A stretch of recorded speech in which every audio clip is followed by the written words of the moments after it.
நண்பர்களை நீங்கள் பார்த்து கொண்டு இருப்பது உங்கள் கௌசிகா ரிவ்யூ. சரி வாங்க வீடியோக்குள்ள போய் என்ன நடக்க போகுது அப்படின்னு சொல்லிட்டு பாத்தீங்கன்னா எல்லாரும் தலையெழுத்தும் ஒரே அடியா மாத்தி வச்சுட்டாரு நம்ம விஜய். ஏன்டா இப்படி சொல்ற அப்படின்னு சொல்லிட்டு பாத்தீங்கன்னா நம்ம விஜய் ஒரு பக்கம் ராஜேஸ்வரியை நம்பி அந்த சொத்தெல்லாம் கொடுத்து ராஜேஸ்வரியை மேலும் மேலும் ஒரு பக்கம் பணக்காரியா மாத்திட்டாங்க. மறுபக்கம் நம்ம மல்லிக்கும் வெண்பாக்கும் துரோகம் பண்ணிட்டாருங்க.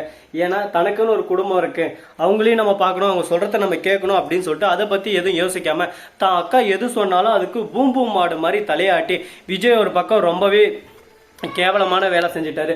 இதனால மனசு உடைஞ்சு போய் இருக்காங்க நம்ம மல்லி. ஏன் எதனால அப்படின்னு சொல்லிட்டு பாத்தீங்கன்னா நம்ம இவ்வளவு தூரம் எடுத்து சொல்றோம், தான் அக்கா தன்னை ஏமாத்துறாங்க அப்படின்னு சொல்லிட்டு புரிஞ்சுக்காம அவங்களுக்கு ஆதரவா எல்லாமே பண்ணிருக்காரு. மறுபக்கம் அந்த வக்கீல் இருந்தது 3 வருஷம் ஜெயில தரணும்னு சொல்லிட்டு விஜய் நான் எது சொன்னாலும் அதுக்கு ஆமா அப்படிதான் நடந்துச்சு அப்படின்னு சொல்லிட்டு உண்மையை ஒத்துக்கோங்க. அது மட்டும் இல்லாம அந்த ஃபயர் ஆக்சிடென்ட் நடந்துச்சுல அது தெரியாம நானே தான் பண்ணேன் அப்படின்னு சொல்லிட்டு அதையும் ஒத்துக்கோங்கன்னு சொல்லிட்டு விஜய் கிட்ட சொல்றாங்க. என்னக்கா இது, இதெல்லாம் நான் ஒத்துக்கணும், அதுக்கப்புறம் என்ன ஒரே டே ஜெயில் போட்டுருவாங்களே, 2 வருஷம் ஜெயில் தண்டனை சொல்லுவாங்க, நான் 1 மாசத்துக்குள்ளே உன்னை ஜாமீன்ல வெளியே எடுத்துறேன், அதுக்கப்புறம் அப்படி இப்படின்னு சொல்லிட்டு காசு கட்டி நம்ம பாட்டுக்கு நம்ம வெளியே வந்துடலாம்டா, நம்ம கம்பெனி ரன் ஆகும். உண்மை எல்லாமே ஒத்துக்கண்டு இந்த வெளியே போனதுனால கரெக்டா நம்ம கம்பெனியோட பேரும் கெடாது அப்படின்னு சொல்லிட்டு சொல்றாங்க. அக்கா சொன்னா எதா இருந்தாலும் வேத வாக்கு, அக்கா போடுறது எல்லாமே ஒரு பக்கம் 100க்கு 100 உண்மையா இருக்கும், அதனால நான் பேச்சை தட்ட மாட்டேன் அப்படின்னு சொல்லிட்டு வேண்டா வெறுப்பா நம்ம விஜய் இதை ஒத்துக்கிறாரு. ஒத்துக்கிறதோட மட்டும் இல்லாம வக்கீல் ஒரு பக்கம் கேட்கிறாரு. என்னன்னு சொல்லிட்டு பாத்தீங்கன்னா இந்த மாதிரி எல்லாம் கொஸ்டின் கேட்கறாங்க. மிஸ்டர் விஜய், நீங்க தான் இந்த காசெல்லாம் அடிக்கிறதுக்கோசரம் உங்க கம்பெனி லாஸ் ஆன மாதிரி அப்படியே சும்மா எல்லாருக்கும் பிரம்மாண்டமா இந்த இது பிரச்சனையை காட்டினீங்களா அப்படின்னு சொல்லிட்டு கேட்கறாங்க. ஆமா நான் தான் காட்டினேன், என்ன மன்னிச்சிருங்க, நான் ஒரு இதெல்லாம் பண்ணிட்டேன், இப்பதான் புரியுது எனக்கு மற்றவங்க காசு இருக்குது ரொம்பவே தவறான விஷயம், நான் இந்த மாதிரி தப்பு செஞ்சதுக்கு நான் ரொம்பவே வருந்துறேன், என்னோட பார்ட்னர்ஷிப் எல்லாருக்குமே நான் காசை பிரிச்சு தந்துட்டேன் அப்படின்னு சொல்லிட்டு சொல்றாரு. சரி ஓகே விஜய், நீங்க பண்ணது தப்பு, அதனால உங்களுக்கு எப்படி இருந்தாலும் குறைந்தபட்சம் 2 வருஷம் ஜெயில் தண்டனை கண்டிப்பா நீங்க இருந்துதான் ஆகணும் அப்படின்னு சொல்லிட்டு க்ளோஸ் பண்ண அப்படியே சும்மா சக்குன்னு அடிக்க போறாங்க. அந்த சமயத்துல நம்ம மல்லி மாசு மர்றனா டப்பு தர்றனா அதுக்கு நான் தான் போடுறது வர்றனோ அப்படின்னு சொல்லிட்டு மல்லி வராங்க. என்னடா சொல்ற அப்படின்னு சொல்லிட்டு பாத்தீங்கன்னா ஆமாங்க, கடவுளுக்கு மறு உருவம் யாருன்னு சொல்லிட்டு சொல்லுவாங்கன்னு சொல்லிட்டு பாத்தீங்கன்னா மனைவி தாங்க.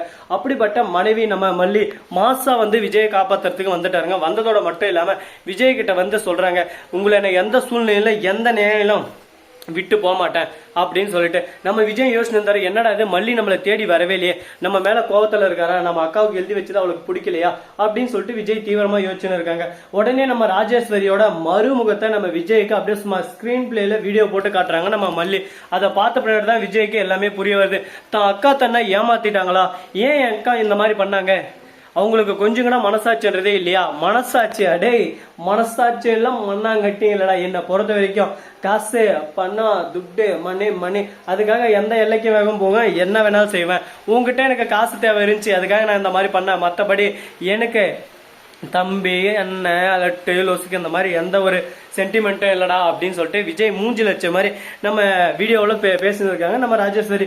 உடனே வக்கீல் இருந்து இதெல்லாம் ரொம்பவே தப்பு மேடம், நீங்க என்ன கடத்திக்கிறது மட்டும் கோர்ட்டுக்கு தெரிஞ்சு அடுத்த நாளே நீங்க வந்து ஜெயிலில் இருக்கிற மாதிரி இருக்கும், அது மட்டும் இல்லாம ஆயுள் தண்டனை வாங்கி தந்துடுவேன், சும்மா விட மாட்டேன், அட்டெம்ப்ட் மர்டர் 2 பேரை கொலை பண்ண பாத்தீங்க, அது மட்டும் இல்லாம போர்ஜரி கேஸ் இப்போ ஆதாரம் இருக்கிறதுக்கு உடனே இருக்கீங்க, கூட பிறந்த தம்பியோட சொத்தவே திருடுறீங்க அப்படின்னு சொல்லிட்டு நிறைய 420 கேஸ் உங்க மேல போட்டு உங்களை ஒரே அடியே ஜெயில வைக்க முடியும். டே டே டே டே டே நீ ஜெயில வைக்கிறியோ அங்க வைக்கிறியோ இங்க வைக்கிறியோ அதை பத்தி எனக்கு கவலை இல்ல, அதுக்கு நீ இந்த இடத்த விட்டு போகணும் லட்சம், அந்த வீட்டை விட்டு போகணுன்னாவே ஃபர்ஸ்ட் என்னோட பர்மிஷன் இருந்தா தான் நீ வெளியே போக முடியும்.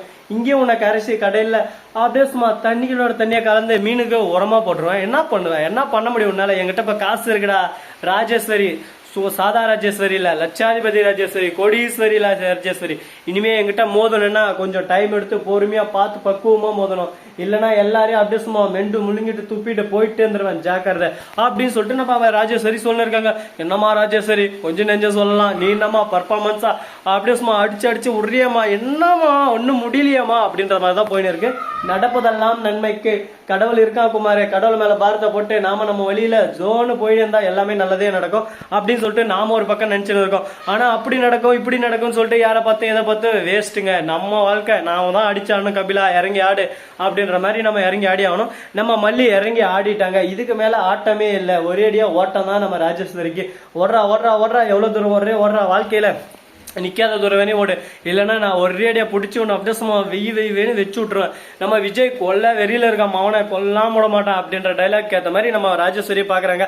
அக்காவது மயிராகுது, இத்தனை நாள் அக்கா தான் உலகம், அக்கா தான் எல்லாம் சொல்லிட்டு நினைச்சுன்னு இருந்தா, ஒரு பக்கம் மலத்துளி அப்படியே சும்மா இப்ப பொள்ளாச்சி இந்த மாதிரி இடத்துல வந்து ரொம்பவே மழை இது வந்து வெள்ளப்பெருக்கு அதிகமாக ஏற்படுத்தி இருக்கு. அந்த இடத்துல வந்து கொஞ்சம் மக்கள் எல்லாம் ஏறி உடஞ்சி இதாகிட்டு இருக்கு. அந்த இடத்துல இருக்கிறவங்க பார்த்து கொஞ்சம் பொறுமையாக அவசரப்படாமல் எந்த ஒரு இது இல்லாமல் இப்போ நிறைய மாவட்டங்களுக்கு கனமழை வாய்ப்புன்னு சொல்லிட்டு சொல்லியிருக்காங்க. முக்கியமாக கிருஷ்ணகிரி, திருப்பத்தூர், திருவண்ணாமலை இந்த மாவட்டங்கள் கனமழைக்கு இன்னைக்கு வாய்ப்பு இருக்குன்னு சொல்லுவாங்க. மற்ற மாவட்டங்களுக்கு ஓரிரு இடத்துல கொஞ்சம் கடலூர் மாவட்டம் முக்கியமாக கனமழைன்னு சொல்லியிருக்காங்க.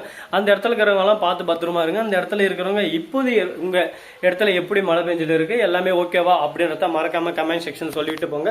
அது எல்லாருக்கும் ஒரு தகவலாகவும் பரவட்டுமே அப்படின்னு சொல்லிட்டு நாமளும் ஒரு பக்கம் நாம வேண்டிய இது கேட்குறோம். அது மட்டும் இல்லாமல் இன்னும் இன்ட்ரெஸ்டிங்கான நிறைய விஷயம் பார்க்கணும்னு சொல்லிட்டு நினைக்கிறீங்களா?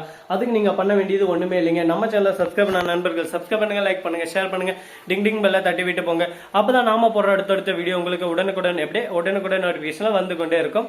மிக்க நன்றி. தேங்க்ஸ் ஃபார் வாட்சிங். Tata, see you. நன்றி, வணக்கம், வந்தனம், வருக தருக.